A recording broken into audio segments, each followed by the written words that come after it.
If you want to remove SIM card from POCO X8 Pro, then first of all we need to take a look at the bottom of the phone. So over here we should be able to find the SIM tray. We can also find the SIM tray hole in here on the SIM tray, and we're gonna use the SIM eject tool that you can find inside the box. So I have mine in here. We just need to put it into this SIM tray hole in this place over here, and then once you put it in, once it is in, you want to push it into the phone in order to make it slightly pop out. So once the SIM tray slightly pops out, you should be able to grab with your fingernails or fingers, and then you can just simply remove it from your phone.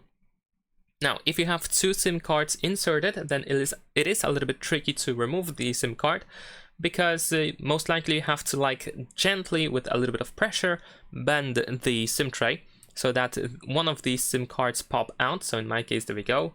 This one just popped out. And if you have just one or one left, then in that case, as you can see, we can spot the reverse side, or actually the front side of the SIM, and we can just poke it from the other side of the SIM tray quite easily with your fingernail or with the eject tool, and it comes out pretty easily. Of course, remember to put the SIM tray back into the phone. Once you remove all your SIMs, slide it all the way in and make sure that it doesn't stick out. And that is pretty much it. Leave a like and subscribe.